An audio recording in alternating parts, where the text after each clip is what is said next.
Well, hello and welcome to the Smells Like Money podcast. Join me, Suzanne Chin Taylor, the DooDoo Diva, as I interview guests who are making an impact on how we manage and operate systems for conveying and treating wastewater. As a veteran of the wastewater, trenchless, and civil infrastructure industry, each week I'll be bringing you industry know-how from industry pros who know how. Join me each week as I speak with representatives of organizations that are utilizing disruptive or new technologies and methods, and executives who are excited to share how to be successful and sustainable in our vital industry. So whether you want to learn about the latest trends in technology, in treatment or trenchless, gain tips on training and retaining great talent, or simply how to be more efficient, productive, or profitable, this podcast is for you.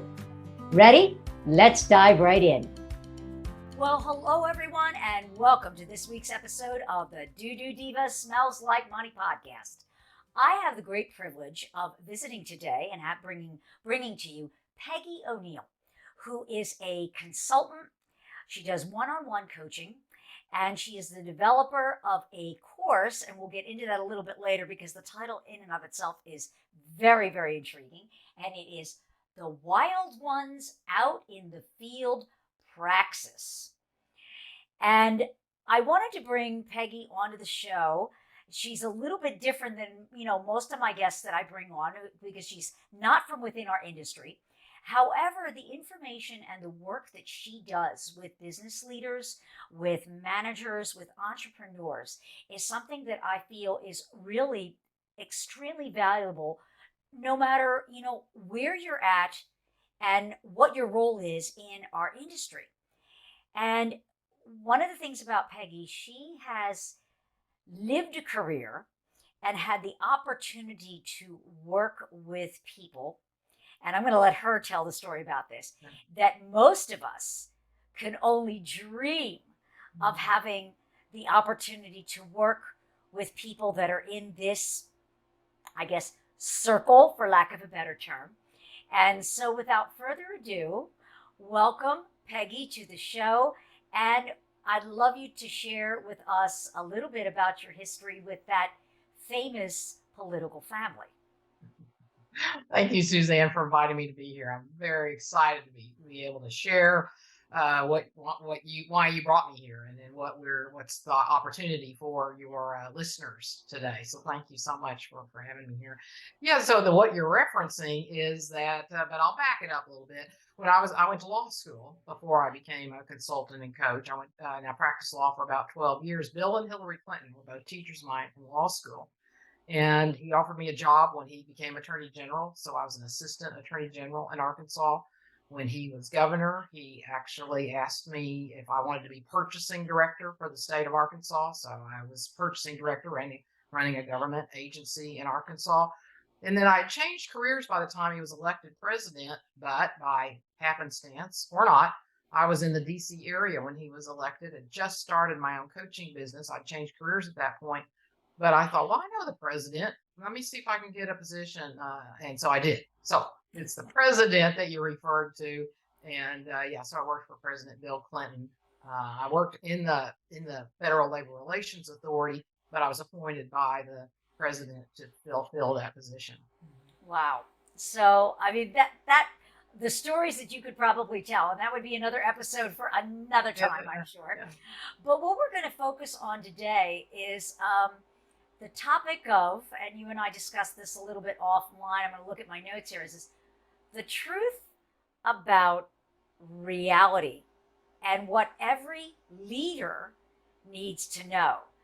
And so I'd like to really do a deep dive on what do you mean by the truth of reality? Yeah, thank you for this opportunity because it's really my passion, because I think leaders are people that are leading people, entrepreneurs, running organizations, that I would think by definition that they want to be engaged with the world in the most powerful, effective, supportive, creative way. And one way to do that is to actually know what reality is. So we think we've been conditioned. So nobody's done anything wrong. There's no agenda here, but we've been conditioned for hundreds of years now to believe that matter and energy are separate, or matter and spirit are separate. And yet, what wisdom traditions, all great religions, all great wisdom traditions teach us is that there's only one reality, there's only one being, and it's infinite, magnificent, that there's actually no you over here and me over there, that there's no separation, there's one being. And quantum physics is now saying the exact same thing. It's been saying it for about 100 years, but it's just now becoming more mainstream in a way. I mean, more and more people are being taught this, understand this. And so quantum physics says the same thing. There's one field. We're all intimately entangled. There's actually no separation. And so that's what I mean by reality. I mean, that's reality. It's not even though I said that we've thought of matter as separate from spirit, people have thought about it in a spiritual kind of way. Well, there's matter and then there's spirituality. Well, in actuality, what I'm talking about is not spirituality. It's reality, which is there's no separation between matter and energy. It's all one field, and everything is made of energy. And the way to also think about that, meaning it all arises from source or spirit. You can call it source, spirit, the universe, infinite intelligence. Religious name is God's infinite being. Everything arises out of and expresses this one being. And that's reality. And yet most of us are not living in the world as it actually is, because we think we're separate and we treat each other as separate, and we think we're this finite being going about our activities of the world. And yet what we actually are is an expression. We are like waves in an ocean. We would never think a wave is separate from the ocean. No, the wave is informed by the ocean, is expressing the ocean, and that's in actuality what's going on. Well, to not scare our audience and to be very, very clear about the episode, we're not going to dive into anything regarding your own personal spirituality or your religious beliefs or challenging any of that. It's just that was just to lay the groundwork for this. Don't.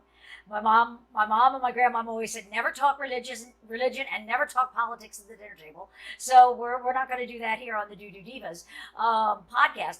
But the underlying principle of that is that you shared with me that when we see ourselves as being connected as one to ourselves and also one to other people, that when leaders stop developing themselves and trying to learn more about, what was that quote unquote, find myself, find my truth, and instead step in and feel comfortable in the shoes of who they are, just as they are, it creates a shift.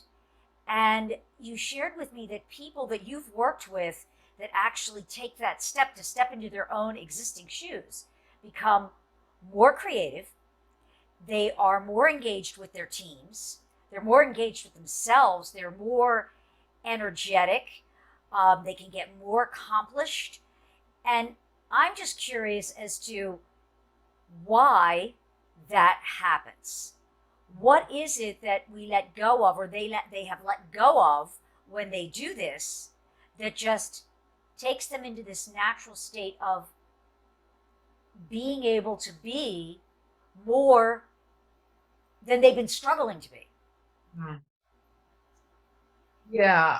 Well, when we're trying to develop ourselves or develop skills or abilities, which of course, great leaders are always trying to do that, because that's what we've been told to do to become great leaders. And what that means is we're actually seeking something. We're thinking that by doing something or developing something, then we'll be who we really want to be someday. And in actuality, the way I work is with the direct path. that when we turn around, instead of seeking out in the world, it's like the story of the prodigal son. We go out in the world to develop all these abilities or to make this money or to reach these high places, which is great. But then we realize, wait, I'm still not quite being the leader that I want to be or have the organization that I want. And so what we do is we turn around and take the direct path and look within and realize that all that I've always been seeking, it's already within. I already am the leader that I want to be.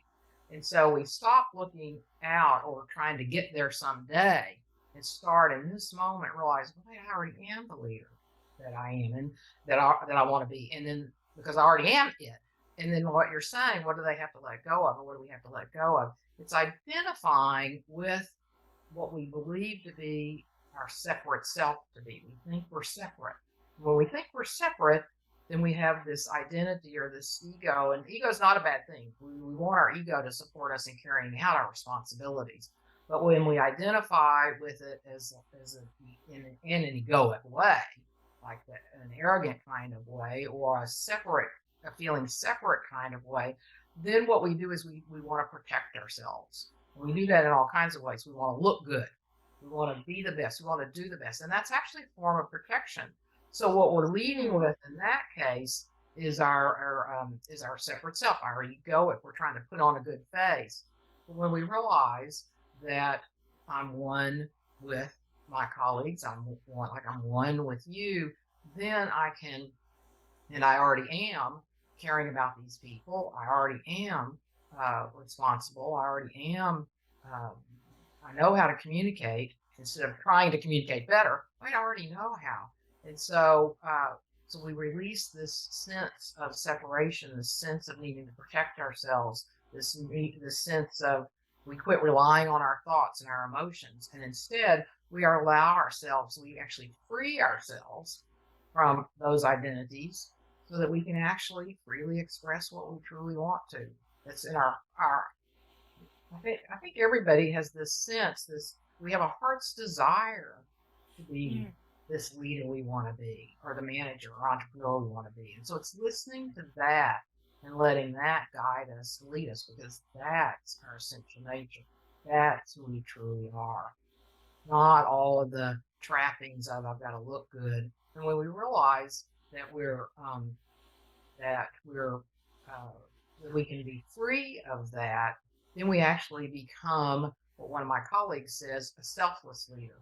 We get ourselves out of the way, so we're more available, because now when we're in a conversation, I'm not trying to say the right thing. I'm not trying to look good. I'm not trying to protect my position. I'm not trying to get you to do something so I keep my job. Now I'm fully present with this human being in front of me, and I'm honoring this being in this presence and honoring myself by allowing ourselves to have an open conversation, a conversation that, sometimes it's called a safe conversation. There's a lot of issue with psychological safety in the workplace these days. Well, this would get rid of that, because now it's safe to be with each other, because I'm being with you to serve you, to support you in your own work. I really, really like that. Something you had mentioned about that. I guess what I wanted you to relate when we first met was, if you were to offer a business leader, or even maybe someone that is thinking about launching, they're an employee now, and they're thinking about launching out on their own, and maybe they're feeling a little bit afraid of, do I have the right stuff, to be a leader, to be my own business owner? What are just maybe 2 or 3 things that you could advise someone to step into this mindset that we're talking about here for leadership? What could they shift in the way that they've been thinking? 3 quick tips to kind of get them started on that path. Well, let's see. So one thing would be to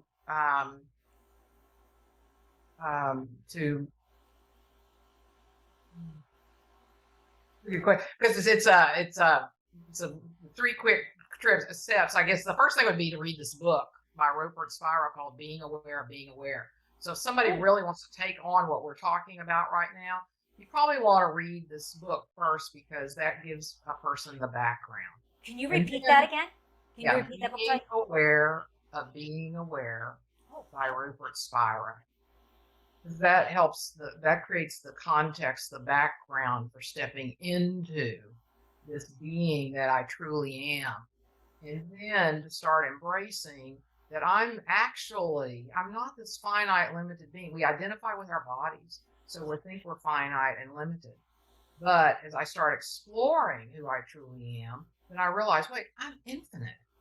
I actually have access to the universe because I am one with the universe. I have access to all that creativity, that ability, the potential clients, the potential business, the money, the ability to serve the planet or serve my employees, and to start embracing that in one quick way, because all of this is experiential. The work that I do. I mean, to really know this, one wants to experience it. It's not get into action, but it's experience at first. And so one way to do that too is to somebody can close their eyes, and when they close their eyes, uh, just first be in touch with themselves, connect with the energy of their body. And then after a few minutes of doing that, just notice their being. Then they can notice with their eyes closed, they cannot notice the edge of their body. But if we don't bring in our memory, we cannot notice the edge of our body. So right then it starts to sink in. Oh, I'm one with everything. And almost immediately people relax because they sense this knowing that, oh, I'm one with all that is. And then one of the things in this book is to connect with our essential nature, which is we ask ourselves, am I aware? Probably anybody listening to this right now, if you ask yourself, am I aware? Yeah, I'm aware that I'm hearing these two people talk. I'm aware I'm sitting here, but also notice, that I'm aware that I'm aware. Notice I knew I was aware. Oh, and when we connect with that, like every time I do that, it becomes more and more consistent for me. But even right then, as I connected with that, I experienced this vastness, this openness, this peace that I truly am. So as we do that more often and connect with that more deeply, it becomes more real. We realize, oh, that's who I truly am. That experience, that we call ourselves I our whole lives, that I experience of I exist has been with us our whole lives. It's never changed. And so we can connect with that vastness, that magnificence that we are. Then that helps that start sinking in.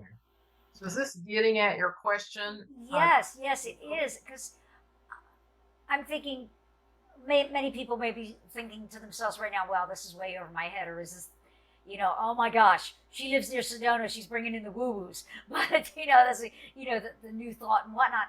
But I think you're hitting on a point that once we truly know ourselves, because I think I shared with you, I'm an everything DISC certified trader. And I've seen aha moments within teams that when people finally understand who they are, then they're better able to communicate and interact with others around them. And at the same time, that person becomes aware and understands who they are. And it's kind of like, oh, well, that explains a whole heck of a lot as to why when I interact with John or Joe, this is the way that it goes. Mm-hmm. And not that one is bad, one is the right one, or one is the wrong one. We're talking about it's just what it is. Mm-hmm. It's just what it is. Well, because we stop judging ourselves and judging others. There you go. Yeah. Because once we connect with this and realize we're all one, then as Ramana Maharshi said, he was a guru on the direct path, and somebody asked him one time, well, how do we treat others? He said, there are no others. And as one of my clients said, a senior lawyer in a law firm, in fact, one of the owners of a law firm said one time, oh, I'm always talking to myself. So when we realize that and embrace that, it starts shifting the relationship that I am with other people, how I want to be with other people. As I'm talking with someone, and it's experiential, not conceptual, that I really experience. Oh, they're me, another aspect of me. And then I want to address, yes, this does sound a bit woo-woo, I know, and so I want to honor I honor your listeners, but remember what we started with. We're talking about reality. That's why I'm so passionate about this, Right. because this is reality. Science is telling us this. Wisdom teachings for 3,000 years, but science has caught up with it. And it's challenging at the beginning, yes, but man, does it pay off for the opportunities for our personal lives, our professional lives, and the people we work with. I love what you said about, that I'm talking to myself all the time. That's kind of an interesting concept, that when we're having a conversation, pretend like you're just talking aloud to yourself, to the other person, as if they're you. How would you feel if what's coming out of your mouth were said to you? Mm-hmm, mm-hmm. How would that make you feel? That's what just kind of I got out of there. I got out of that statement. But now the burning question that I have is, all right, what is, I love this, the wild ones out in the field praxis? What the heck does that mean, please? I know it's a mouthful, but I'm going with it. So we'll start with the last word, praxis. So typically with programs, we use the word program, and there's a whole context around that. We go to weekends or we go to webinars, and there's a program, and then the weekend's over, and okay, I'll try to apply what I did, and the book's on the shelf, and okay, that's nice. But with a praxis, it means practicing the theory. So with the praxis, it's ongoing, where we actually shift our relationship with the work that we're doing, that we're engaging with it for true transformation. We're transforming our inner being, our inner knowing, and so it's an ongoing program, if you will. But we really talk about it like a praxis, because it's a series of a weekend session and weekly calls and a one-on-one call with me, so that it's kind of an immersion experience. The idea that it's similar to is, people say, if you want to learn a foreign language, go live in the country and just immerse yourself in that language. So it's that. So it's staying. We're able to stay consistent with the teaching, so that we can transform our being to align with the truth, with reality. So that's what praxis is. The wild ones, the W stands for wisdom. So again, I said this is wisdom tradition. So we want to be, we want to be wise leaders. We want to be wise in the world. So align our lives and our knowing and how we are with other people with the wisdom traditions. And then I means integrate. So these aren't concepts. We're actually integrating all this into our daily lives, our team meetings, our leadership abilities, everything we're trying to create in our lives. The L stands for liberate. So as you mentioned, what do we have to let go of? We liberate ourselves from these things that hold us back, the beliefs, the thoughts, the emotions that keep us from freely living as who we really want to be. In fact, liberate. We all want to be free, because we know inherently we're already free. Because if we're one with everything, that's freedom, ability to create magnificent results. And then the D stands for divine. And then we know and live the divine being that we are. Again, as you said, this has nothing to do with religion, but it's honoring that each of us is this unique expression of source, this infinite being. And so that's what wild stands for.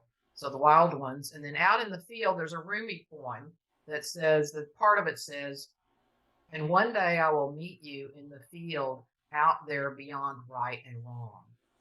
And that's what he's talking about here. He's talking about, let's meet each other. And what I'm offering, let's meet each other out in this field where there's no right, no wrong. There's no judgment. We're learning how to be with each other as who we truly are, which is open and allowing and respecting and knowing who each of us is, this unique expression of source. So that's where the title came from. I love that last part. And as you know, and I've shared with you, how we met was in that workshop, was my great passion for this industry and how vital the people are in this industry that do extremely difficult, challenging, and unfortunately sometimes undervalued, unseen, and unappreciated work. And that we know this going in. We know this going in, that, it's like that old expression, it's a dirty job, but somebody's got to do it. Yeah. and they're dedicated and they love it. And when I bring people onto the show and when I interview folks for magazine articles that I write about the industry, I hear so much passion in everybody's voice for what they do in this industry. And that was one of the reasons why I wanted to bring you on the show, is because I am hoping that some people that may be listening, that maybe are feeling that they're not appreciated, that they're not understood, that they might take advantage of this so that they themselves can appreciate themselves, feel better about themselves, understand themselves, that they are an incredible gift to the world and to everybody in it. Because if you guys, I say this at the close, and it's in my newsletter, that you are my superheroes, because the people in this industry really are. If you did not do the work that you do every day, people like Peggy and myself would not be able to enjoy the lifestyle and the health that we do. So our hats off to you. And I hope that, you know, there's been some positive. I know this is like a little off the beaten path of what I usually talk about, but I just felt that this was something that was really important for our industry to be aware of, just because we do the tough jobs that nobody wants to do. And yeah, this what we're talking about today would definitely help someone deeply appreciate themselves, honor themselves. I mean, I'm very grateful for the work of your listeners. I mean, I'm very grateful, and the paradox, is that the right word? But once they truly deeply appreciate themselves and know their value, know their own worth, it will be reflected. And I think it becomes infectious too.